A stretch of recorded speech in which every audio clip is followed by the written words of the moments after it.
Hello दोस्तों, welcome to my law channel. आप देख रहे हैं लॉ विद रिया और मैं हूँ रिया शर्मा। तो आज हम करेंगे बीए एलएलबी के 4th सेमेस्टर की मॉडर्न इंडियन हिस्ट्री की सेकंड यूनिट को कंप्लीट। ठीक है, इससे पहले फर्स्ट हम कर चुके हैं, कुछ प्रीवियस ईयर के क्वेश्चंस भी हमने इसमें देखे थे। ठीक है, तो आज हमें 1857 की क्रांति के बारे में पढ़ना है। Uprising 1857, social and religious movement, यानी कि 1857 के समय पे सामाजिक और धार्मिक रूप से जो जो क्रांति हुई, जैसे कि आर्य समाज आया, ब्रह्म समाज आया, थियोसॉफिकल सोसाइटी आई, रामकृष्ण मिशन आया था। इसके सिवा 1857 में क्रांति भी हुई थी, प्रथम क्रांति जिसे, या प्रथम स्वाधीनता वाली क्रांति जिसे हम बोलते हैं। ठीक है, तो ये हमें इसके अंदर पढ़ना है। बहुत आसान लेक्चर होगा, कुछ भी इसके अंदर ज़्यादा हार्ड है नहीं, तो आप ध्यान से सुनते हुए चलना। सबसे पहले बात करते हैं 1857 की क्रांति के बारे में। तो मैं आपको बताती हूँ 1857 की क्रांति में बेसिकली क्या हुआ था कि भारत के कुछ राजा, कुछ रानी वगैरह, जैसे रानी लक्ष्मीबाई ने, तांत्या टोपे ने, और अवध की एक बेगम थी, उन्होंने, मतलब बहुत सारे लोगों ने ब्रिटिश सरकार के ऊपर एक तरह से विद्रोह या हमला करना शुरू कर दिया था। सबसे पहले सैनिकों ने, मंगल पांडे जो थे, उन्होंने 10 मई 1857 को गोली चला दी थी एक ऑफिसर के ऊपर। ठीक है, तो वहां से ये सब कुछ स्टार्ट हो गया था। तो 1857 की क्रांति क्या थी, पहले वो जानते हैं। तो 1857 की क्रांति, जिसे भारत का प्रथम स्वतंत्रता संग्राम या फिर सिपाही विद्रोह या गदर कहा जाता है, ये भारतीयों द्वारा ब्रिटिश ईस्ट इंडिया कंपनी के अन्याय, शोषण और धार्मिक हस्तक्षेप के विरुद्ध लड़ा गया पहला संगठित आंदोलन था। क्योंकि इस टाइम पे ईस्ट इंडिया कंपनी बहुत ज़्यादा अन्याय कर रही थी हमारे साथ, शोषण कर रही थी और धार्मिक हस्तक्षेप कर रही थी, जिसकी वजह से ये लड़ा गया। इसकी शुरुआत जो हुई थी वो 10 मई 1857 को हुई थी। ये एक इंपॉर्टेंट पॉइंट है। ठीक है, ये जो आंदोलन था ये एक बड़ा आंदोलन था, क्योंकि इसमें सैनिक और सिपाही जो थे उन्होंने, किसानों ने, कारीगरों, राजा रानियों ने और आम जनता ने भी भाग लिया था। राजा रानी जैसे कि तात्या टोपे वगैरह हो गए, और रानी लक्ष्मीबाई, सैनिक, मंगल पांडे, किसान वगैरह, बहुत सारे लोगों ने इसके अंदर भाग लिया था। ठीक है, अब ये क्रांति अगर हुई तो इसके पीछे कुछ तो कारण रहा होगा, भारतीयों के अंदर गुस्सा होगा, तभी इन्होंने एकदम अंग्रेजों के ऊपर इस तरह से क्रांति शुरू कर दी, हमले शुरू कर दिए। तो इसका सबसे बड़ा जो राजनीतिक कारण था वो था हड़प नीति। ये लॉर्ड डलहौजी की हड़प नीति थी। इसके अंदर क्या होता था कि अगर मान लो किसी राजा की संतान नहीं है और वो मर गया, तो उस राजा की जो प्रॉपर्टी थी, उस राजा का जो साम्राज्य था, वो ब्रिटिश सरकार के पास चला जाता था। ठीक है, आपको पता है झांसी की रानी जो लक्ष्मीबाई थी, जब उनके हस्बैंड की डेथ हो गई, तो उनका जो बेटा था वो था अडॉप्टेड, क्योंकि जो पहला बेटा था उसे शायद जहर देके मार दिया था। तो उनका जो दूसरा बेटा था, जो उन्होंने अडॉप्ट किया था, उसे अंग्रेजों ने राजा बनाने से मना कर दिया। ठीक है, और अंग्रेजों ने इनकी भी प्रॉपर्टी यानी कि सत्ता जो थी वो हड़पनी चाहिए। ठीक है, तो इस वजह से जो भारतीय शासक थे उनके अंदर बहुत ज़्यादा गुस्सा था, क्योंकि लॉर्ड डलहौजी के द्वारा ये नीति बनाई गई थी, और इस नीति के तहत सभी भारतीय राज्य जिनके शासक बिना संतान के मर गए थे और जिनका शासन कमजोर था, उन्हें ब्रिटिश साम्राज्य में मिला लिया गया। ये एक बहुत बढ़िया टेक्निक थी, हड़प नीति, यानी कि लोगों की जमीन हड़पना, राजा रानियों की जमीन हड़पना और भारत पे अपना शासन मजबूत करना। ठीक है, इसके सिवा दूसरा ये जो क्रांति हुई, इसके पीछे कारण था ब्रिटिश हस्तक्षेप और अपमान। ब्रिटिश अधिकारी जो थे भारतीय राजाओं को बहुत ज़्यादा नीचा दिखाते थे, उनकी इंसल्ट करते थे। ठीक है, और मुगल सम्राट बहादुर शाह जफर से शाही उपाधि भी इन्होंने छीनने की योजना बनाई थी, जिससे दिल्ली के शाही जो घराने थे उनमें असंतोष बढ़ा। ठीक है, ऐसे बहुत सारे काम थे। तो राजा वगैरह जो थे वो इनकी वजह से वैसे भी गुस्से में थे, तो उन्हें मौका चाहिए था, तो उन्होंने कर दिया अटैक। ठीक है, इसीलिए 1857 की क्रांति हुई।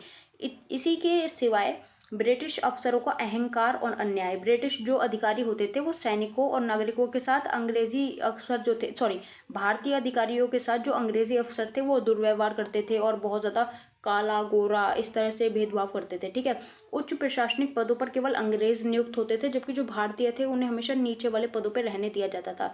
इसके सिवा सेना के साथ भी भेदभाव होता था, जैसे कि जो भारतीय सैनिक थे उन्हें कम सैलरी देते थे, खराब खाना खाने के लिए देते थे, और पदोन्नति भी नहीं थी उनके लिए। लेकिन जो अंग्रेज अधिकारी थे, जो अंग्रेजी सिपाही थे, उन्हें अच्छी सैलरी देते थे, अच्छा खाने के लिए देते थे, लेकिन भारतीयों के साथ विरोध हो रहा था। तो इस वजह से सैनिकों में बहुत ज़्यादा गुस्सा था, इसलिए उन्होंने कर दिया अटैक। ठीक है, अगला है न्याय व्यवस्था में असमानता। तो जो ब्रिटिश अधिकारी थे उन्हें बहुत सारी छूट मिली हुई थी, लेकिन भारतीयों को बहुत ज़्यादा कठोर दंड दिया जाता था। मान लो एक अपराध ब्रिटिश अधिकारी ने करा और एक भारतीय ने करा, दोनों अपराध सेम है, लेकिन भारतीय को सजा दी जाएगी, ब्रिटिशों को बहुत बार छोड़ दिया जाता था। तो इसलिए भारतीयों के अंदर गुस्सा था। लेकिन कुछ और आर्थिक कारण भी थे, जैसे कि किसानों की दुर्दशा बहुत ज़्यादा खराब हो रही थी, उन पर बहुत बड़े बड़े टैक्स लगाए जा रहे थे, तो किसानों में भी गुस्सा था। और हस्तशिल्प और उद्योगों का पतन हो रहा था, यानी कि अंग्रेज मशीन ले लेके आ रहे थे और भारतीयों का जो काम था वो था हाथ का सारा काम, तो भारतीयों का रोजगार यहाँ पे मर रहा था। और व्यापार में भी शोषण किया जा रहा था। हमारे यहाँ से कच्चा माल लेके जाते थे और अपने यहाँ से सामान ला के हमारे यहाँ हमें ही महंगे रेट में बेचते थे, ठीक है। तो ये इनका चलता था। इसके सिवा कुछ सामाजिक और धार्मिक कारण भी थे, ठीक है। देखो, अगर आप ये याद नहीं रखना चाहते कि सामाजिक कारण, धार्मिक कारण, राजनीतिक, आर्थिक कारण, तो सीधे सीधे ये पॉइंट याद रख लेना, ठीक है। तो सबसे बड़ा एक कारण ये भी था कि लोगों के अंदर, भारतीय लोगों के अंदर धर्म परिवर्तन का भय था, क्योंकि ये जो क्रिश्चियन थे, ये जो ब्रिटेन से आए हुए थे, ये थे ईसाई। तो ये क्या करते थे, ये भारतीयों के धर्म परिवर्तन का प्रयास करते थे कि जो हिंदू है उसे ईसाई बना लेंगे, जो मुसलमान है उसे ईसाई बना लेंगे। इसलिए हिंदू और मुसलमान दोनों इनके खिलाफ खड़े थे, ठीक है। इसके सिवा हिंदू और मुस्लिम भावनाओं को भी ठेस पहुंचाया गया। ये दो मेन कारण है इस आंदोलन के होने के, क्योंकि इस टाइम पे एक राइफल गन जो है वो, हाँ, इस टाइम पे एक राइफल गन, ये वाला कारण मेन नहीं है, कारण जो है वो धार्मिक है। इसमें क्या था कि इस टाइम पे एक राइफल गन इंट्रोड्यूस की गई, जिसका जो कारतूस था, मतलब जिसे चलाने के लिए मुंह से कुछ खोलना पड़ता था, और वो जो कारतूस था उसके अंदर सूअर और गाय की चर्बी थी। अब जो सूअर है उसे मुस्लिम धर्म में हराम मानते हैं, तो मुसलमानों को गुस्सा आ गया, और जो गाय है उसे हिंदू धर्म में पवित्र मानते हैं, तो हिंदुओं को गुस्सा आ गया। इसी चक्कर में मंगल पांडे ने पहली गोली अफसर के ऊपर चला दी, और वहीं से 10 मई 1857 को ये क्रांति शुरू हो गई। और एक था जातिगत परंपराओं में हस्तक्षेप, यानी कि उस टाइम पे क्या था कि जो सैनिक थे उन्हें समुद्र पार भेजा जाता था, जबकि वो समुद्र पार नहीं जाते थे, क्योंकि समुद्र पार जाना जो था वो जाति शुद्धता की जो परंपरा है उसे भंग करता था। क्योंकि जब कोई आदमी समुद्र पार जाता है तो उसे महीनों महीनों समुद्र में रहना पड़ता है। अब समुद्र में रोटी सब्जी तो खाने के लिए मिलेंगे नहीं, वहाँ पे फिशिंग करो और फिश वगैरह खाओ। और जो पंडित हैं या फिर जो धर्म से हिंदू हैं, जो नहीं खाते नॉनवेज, तो उनके लिए तो ये बहुत बड़ी दिक्कत थी, और उन्हें ज़बरदस्ती ले जाया जा रहा था, तो जिस कारण से बहुत ज़्यादा जो विद्रोह है वो बढ़ा। अब बात करते हैं तत्कालिक कारण की, यानी कि मेन कारण क्या था। तो मेन कारण था चर्बी वाले कारतूस का विवाद। तो उस टाइम पे रॉयल एनफील्ड राइफल भारतीयों को दी गई, जिसमें कारतूस को दांत से ऐसे काट के चलाना पड़ता था। कारतूस में मैंने आपको बता दिया सूअर का और गाय का मांस था, जो कि चर्बी थी, जो कि हिंदू धर्म में बहुत ज़्यादा पवित्र होते हैं गाय माता, और इस्लाम में सूअर हराम होता है। तो इनकी जो चर्बी थी उसकी वजह से बहुत ज़्यादा गुस्सा आ गया लोगों में, और लोगों ने 85 सिपाहियों जो थे, मतलब सैनिक के जो सिपाही थे सेना के, उन्होंने एक तरह से इन्हें लेने से इनकार कर दिया, जिस वजह से सिपाहियों को गिरफ्तार किया गया, और फिर मंगल पांडे ने गोली चला के इसका शिलान्यास कर दिया एक तरीके से। तो इस तरह से आपका ये आंदोलन चला, और इसके ये सारे कारण थे। अगला है ये जो 1857 का आंदोलन था, इसकी असफलता के कारण। तो भैया सबसे बड़ी असफलता का कारण है नेतृत्व की कमी और असंगठित योजना, यानी कि ये जो विद्रोह शुरू हुआ था इसमें नेतृत्व की कमी थी, क्योंकि जो राजा रानी थे या फिर जो भी लोग लड़ रहे थे वो अलग अलग क्षेत्र के थे। जैसे अवध से रानी हो गई, कोई कानपुर से हो गया, झांसी से लक्ष्मीबाई हो गई, तो सब अलग अलग जगह से थे। इन्होंने प्रॉपर प्लानिंग वगैरह नहीं करी थी, ठीक है। दूसरा मेन रीज़न ये था कि अंग्रेज़ों के पास बहुत अच्छे अच्छे हथियार थे, तकनीक थी, जबकि हमारे पास तलवार थी केवल, ठीक है। तो इसलिए भी हम लोग हार गए। अगला है राजाओं और रजवाड़ों का सहयोग न मिलना।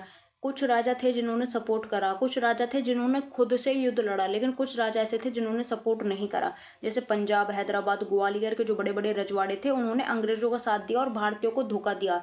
और जनता की भी सीमित भागीदारी थी, यानी कि बहुत सारे शिक्षित वर्ग और व्यापारियों ने तटस्थता बनाए रखी और अंग्रेजों का साथ दिया। इस वजह से हम हार गए, वरना भारत में इतने नागरिक हैं, अगर खड़े हो जाएं तो क्या मुट्ठी भर अंग्रेजों को भगा के नहीं फेंक सकते।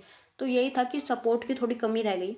इसके सिवा धोखा और विश्वासघात भी किया गया। जैसे रानी लक्ष्मीबाई को पकड़वाने में बहुत बड़ा हाथ उनके एक फैमिली मेंबर का था, ठीक है। तो वो अंग्रेज़ों को लिंक देते रहते थे कि अब की बार रानी ये करेंगी वो करेंगी, ठीक है। इसके सिवा तात्या टोपे को पकड़े जाने में भी उनका सहयोगियों का हाथ था। तो ये जो घर के भेदी थे यही लंका ढा देते थे, इनकी वजह से ही ये असफल रहा। इसके सिवा समय पूर्व शुरुआत, यानी कि ये जो आंदोलन शुरू करना था ये टाइम से पहले स्टार्ट हो गया। मेरठ में विद्रोह पहले ही भड़क गया, जिससे योजना जो थी वो बिगड़ गई, क्योंकि कोई भी काम है प्लानिंग से करेंगे तभी शोभा देगा, उसे पहले कर देंगे एग्जीक्यूट तो काम नहीं होगा ठीक से। तो वही हुआ था कि 10 मई को ही 1857 में मेरठ में सबसे पहले गोली चल गई, तो वहीं से काम खराब हो गया।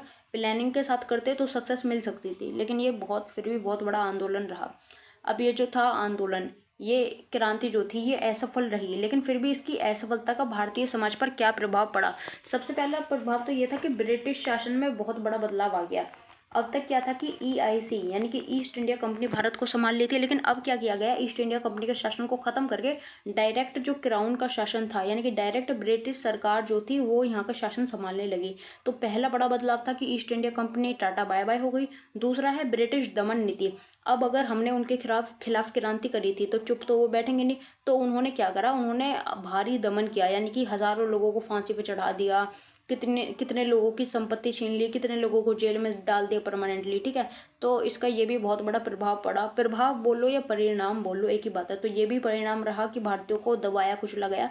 इसके सिवा सुधारों का वादा किया गया, क्योंकि जब ईस्ट इंडिया कंपनी यहाँ से हटा दी गई और ब्रिटिश सरकार जो थी उसका यहाँ पे नियंत्रण आ गया, तो ब्रिटिश की जो महारानी थी रानी विक्टोरिया, उन्होंने घोषणा करी, उन्होंने बोला कि भैया टेंशन मत लो, हम तुम भारत के लोग हो, हम तुम्हें धार्मिक स्वतंत्रता देंगे, अधिकार देंगे, सारी चीज़ देंगे, लेकिन ये विद्रोह क्रांति मत किया करो। ठीक है, सबसे एक मेन चीज़ ये भी हुई कि लोगों के अंदर राष्ट्रवाद की भावना जाग गई। लोग समझ गए कि हमें अपने देश की स्वतंत्रता चाहिए तो चाहिए, हम किसी के अंडर नहीं रह सकते। ठीक है, तो असफल तो हुआ ये, लेकिन इसने फिर भी भारतीयों को सिखाया कि एकता में, संगठन में बहुत ज़्यादा पावर है और इनके बिना स्वतंत्रता नहीं मिल सकती।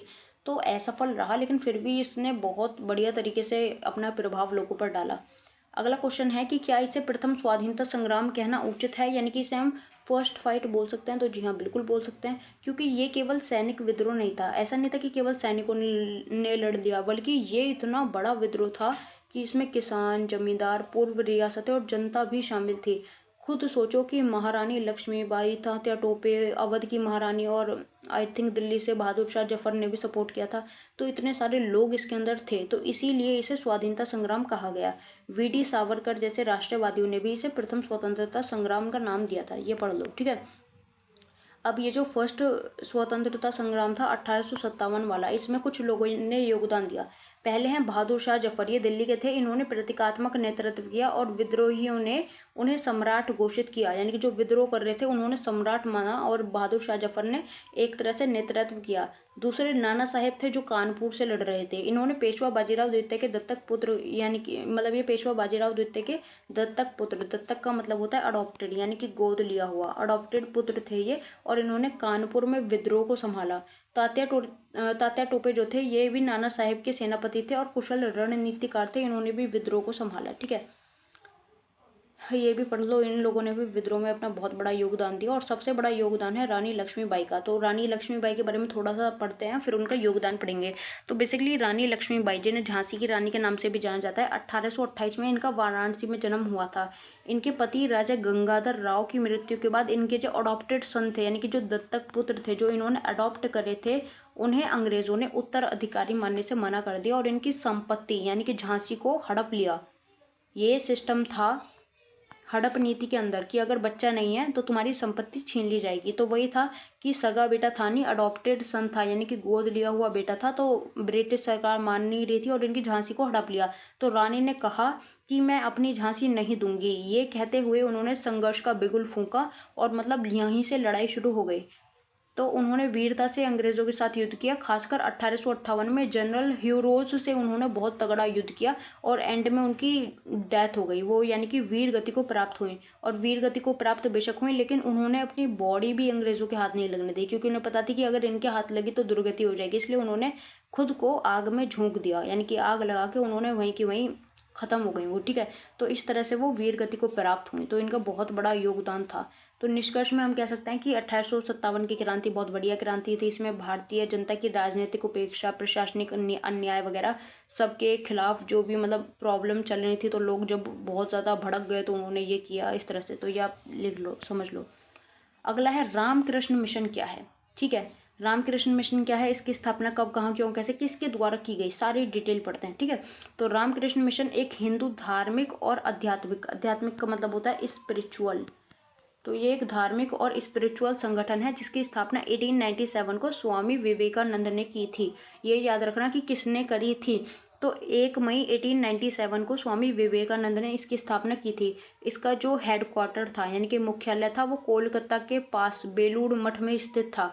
इस मिशन का नाम स्वामी विवेकानंद ने अपने गुरु रामकृष्ण परमहंस के नाम पे रखा था। ठीक है, रामकृष्ण मिशन ये नाम अपने गुरु रामकृष्ण परमहंस के नाम पे रखा था, क्योंकि स्वामी विवेकानंद जी जो थे इनके गुरु थे रामकृष्ण परमहंस, और इन्हीं के नाम पे इन्होंने इसका नाम रखा। अब स्वामी विवेकानंद ने रामकृष्ण मिशन की स्थापना किन उद्देश्य से की? कोई तो कुछ तो सोचकर करी होगी। तो सबसे बड़ा उद्देश्य था रामकृष्ण परमहंस की शिक्षाओं का प्रसार, यानी कि जो भी चीज़ें उन्होंने अपने गुरु से सीखी वो और लोगों तक पहुंचाना। तो अपने गुरु रामकृष्ण परमहंस के वेदांत दर्शन और जितने मत उतने पथ, यानी कि वो बोलते थे कि जितने विचार होंगे उतने ही रास्ते होंगे, जितने मत उतने पथ, ठीक है।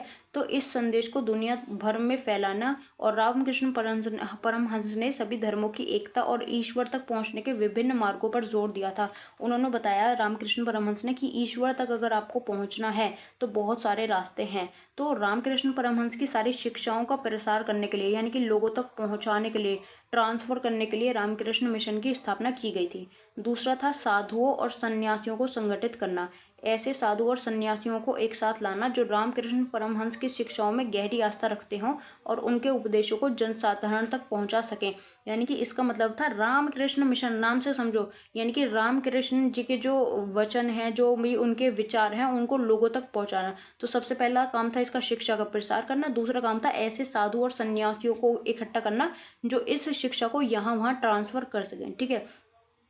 अगला था दुखी और पीड़ित मानवता की सेवा, यानी कि ये जो मानव धर्म या फिर ये जो मानव लोग आज बड़े पीड़ित हैं, तो इनकी निस्वार्थ सेवा। निस्वार्थ का मतलब होता है सेल्फलेस, यानी कि बिना सेल्फिश हुए सेवा के माध्यम से, मतलब सेवा करना इनका एक तरह से उद्देश्य था, ठीक है, ताकि लोगों का कल्याण हो सके। क्योंकि विवेकानंद मानते थे कि मानव सेवा ही ईश्वर सेवा है। यानी कि अगर कोई भूखा आदमी बैठा है, आप उसे खाना खाने के लिए दे रहे हो, तो ये ईश्वर की सेवा है।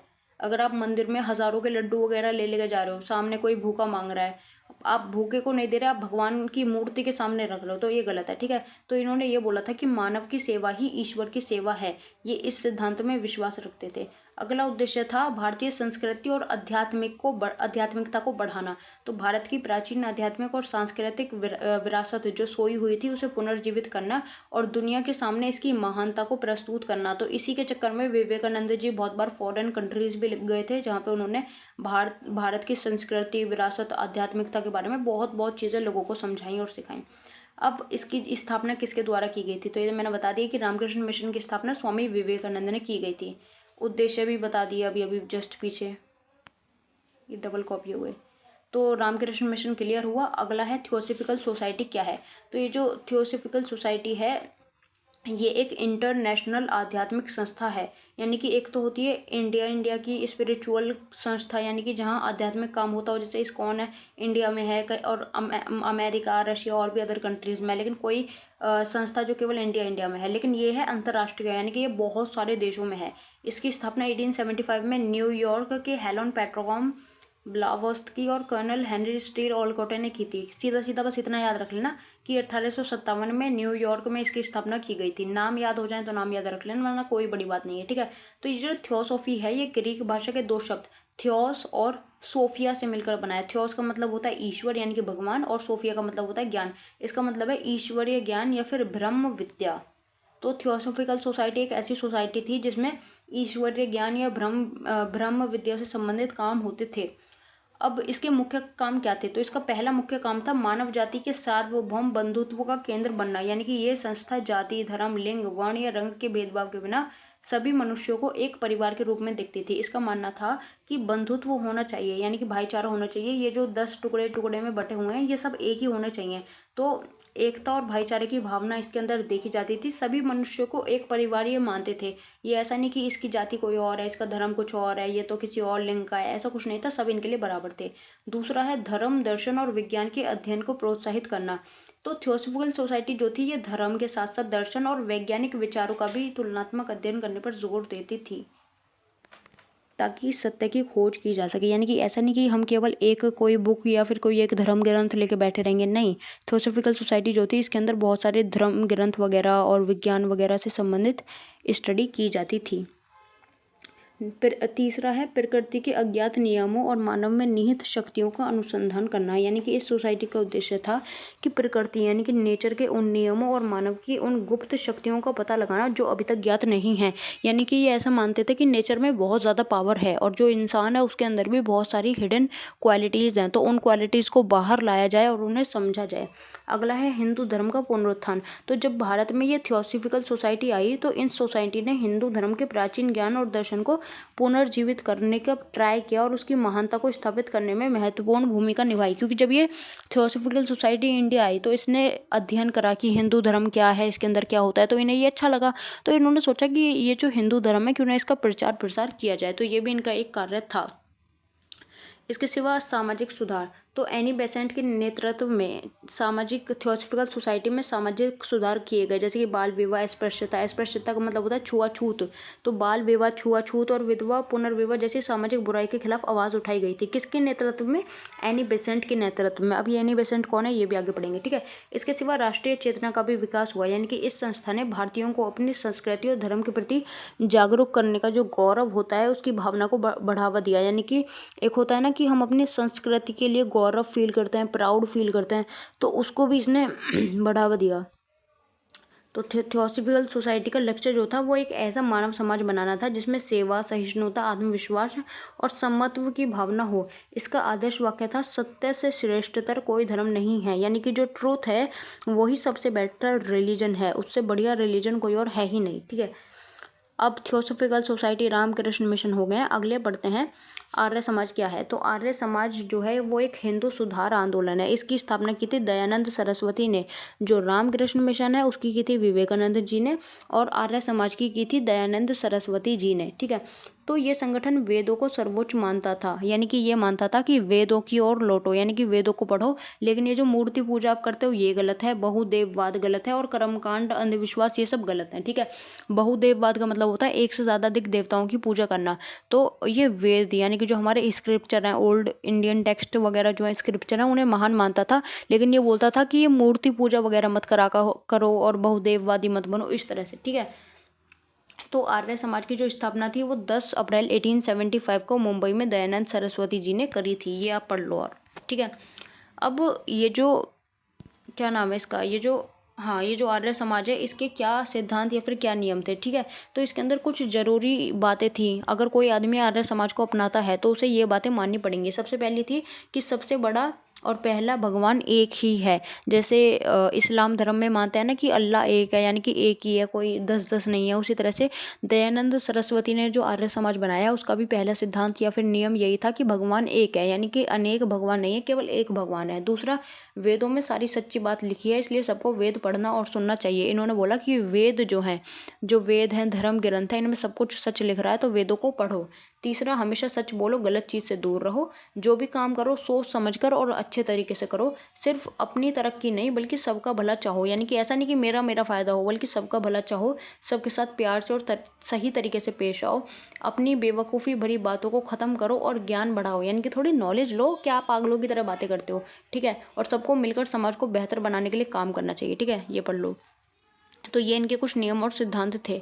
अगला है भारतीय सामाजिक और धार्मिक सुधारों में आर्य समाज का जो योगदान रहा है। आर्य समाज में क्योंकि इतनी सारी अच्छी अच्छी बातें लिखी हैं, बड़ों का आदर सम्मान करो, सभी लोगों का आदर सम्मान करो, अच्छे से बात करो, देश की तरक्की के लिए काम करो, ठीक है। तो इसने बहुत सारे सामाजिक और धार्मिक सुधार किए थे। तो पहले पढ़ते हैं धार्मिक सुधार। तो धार्मिक सुधार ने इन्होंने मूर्ति पूजा का विरोध करा, यानी कि मूर्ति पूजा मत करो। जैसे हिंदू लोग मूर्ति की पूजा करते हैं, माता रानी की, माँ दुर्गा की, शिव जी की, इस तरह। तो इन्होंने बोला मूर्ति की पूजा मत करो, बहुदेववादी कर्मकांड वगैरह इन सबको तोड़ो, ठीक है। इन्होंने एकेश्वरवाद पर जोर दिया। एकेश्वरवाद का मतलब होता है कि ईश्वर केवल और केवल एक है, ठीक है। दूसरा, इन्होंने क्या करा धार्मिक सुधार में, वेदों की ओर लौटो, यानी कि इन्होंने बोला कि जो वेद ग्रंथ है उनकी तरफ लौटो और उन्हें पढ़ना शुरू करो, क्योंकि वेद पढ़ना और सुनना बहुत बढ़िया काम है, ठीक है। तीसरा क्या हुआ कि जाति प्रथा का विरोध किया, यानी कि इन्होंने माना कि सब एक हैं, जाति नहीं होनी चाहिए। चौथा शुद्धि आंदोलन, तो इसने उन लोगों को वापस हिंदू धर्म में लाने के लिए शुद्धि आंदोलन चलाया है जिन्होंने धर्मांतरण कर लिया था। यानी कि इससे पहले जो आपके अकबर, बाबर, हुमायूं, ये जो भी लोग आए थे, औरंगजेब वगैरह, तो इन्होंने बहुत बड़े लेवल पे धर्मांतरण कराया था, यानी कि हिंदुओं को मुसलमान बनाया था। तो ये जो आर्य समाज आया, इसने शुद्धि आंदोलन करा। शुद्धि आंदोलन का मतलब है कि ये जो हिंदू हैं, जो मुस्लिम या फिर कोई और बन गए हैं, इन्हें दोबारा से शुद्ध करो, इन्हें वापस से हिंदू बनाओ, ठीक है। तो ये तो हो गए धार्मिक सुधार। सामाजिक सुधार में इन्होंने क्या करा कि स्त्री की शिक्षा को समर्थन करा। अब एक और चीज़ बहुत ध्यान से सुन लो कि कुछ भी सुधारों की कहीं भी बात आए तो उसमें ये पॉइंट ऐड कर देना कि स्त्री की शिक्षा का सुधार, बाल विवाह में सुधार और विधवा पुनर्विवाह में सुधार, क्योंकि ये अगर आप एक ही मतलब अलग अलग क्वेश्चन जहाँ पे सुधार की बात की गई है, आप इन्हीं पॉइंट को लिख दोगे तो कोई प्रॉब्लम नहीं होगी, क्योंकि 19वीं 20वीं शताब्दी में इन्हीं सुधारों के ऊपर बल दिया गया था। राजा राम मोहन ने भी यही सुधार किए थे कि सती प्रथा खत्म करो, बाल विवाह खत्म करो, इन्होंने भी यही सुधार दिए और मेनली लोगों ने यही सुधार दिए। तो कुछ याद नहीं आए तो इनको लिख सकते हो आप, ठीक है। तो सबसे पहले इन्होंने सामाजिक सुधार किया, इन्होंने स्त्री शिक्षा को प्रमोट करा और बहुत सारे स्कूल और कॉलेज भी इन लोगों ने खोले, आर्य समाज ने, ठीक है। इन्होंने बोला कि भैया लड़का हो लड़की हो सबको एजुकेशन मिलनी चाहिए। दूसरा, बाल विवाह का विरोध करा, यार बच्चे ही तो हैं, शादी क्यों कर रहे हो, ठीक है। तो बाल विवाह को भी इन्होंने रोका।